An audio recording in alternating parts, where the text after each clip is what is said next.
তো বন্ধুরা এরকম সফট মাংস হাত দিলে গলে যাবে, এরকম সফট সুস্বাদু মাংস কীভাবে তোমরা বাড়িতে তৈরি করবে, তো সেটা দেখতে গেলে পুরো ভিডিওটা তোমাদেরকে দেখতে হবে। তো চলো। তো বন্ধুরা আমি এখানে দেখো 1 কিলো মাংস নিয়ে নিয়েছি, যেটাকে আমি প্রথমে ভালোভাবে ফ্রেশ করে ধুয়ে নেবো।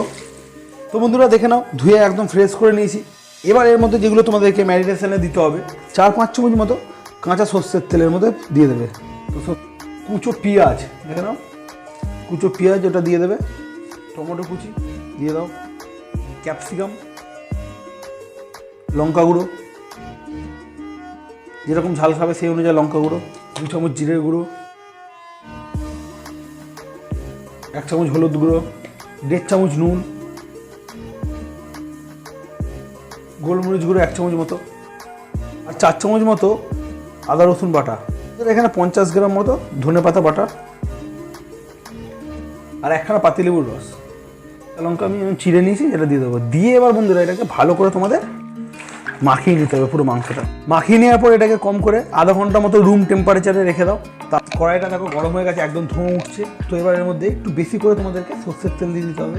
এখানে তেলটা একদম গরম হয়ে গেছে, 1 চিমটি মতো চিনি দেবে, 2টো তেজপাতা, 2টো শুকনো লঙ্কা, এটাকে ছিঁড়ে আমি দিয়ে দেবো, 1টা এরকম সাইজের দারচিনি, 4টে এলাচ, 5-6টা মতো লবঙ্গ, কুচো পেঁয়াজ,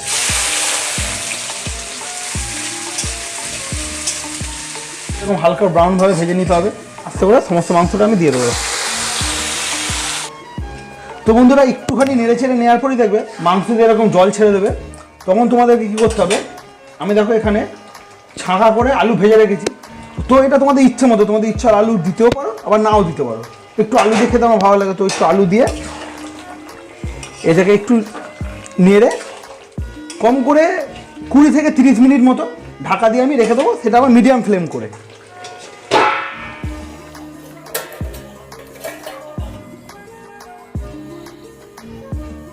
রেডি।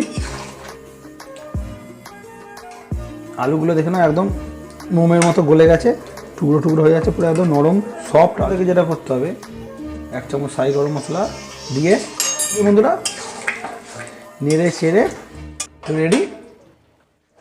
দেখে নাও এরকম সফট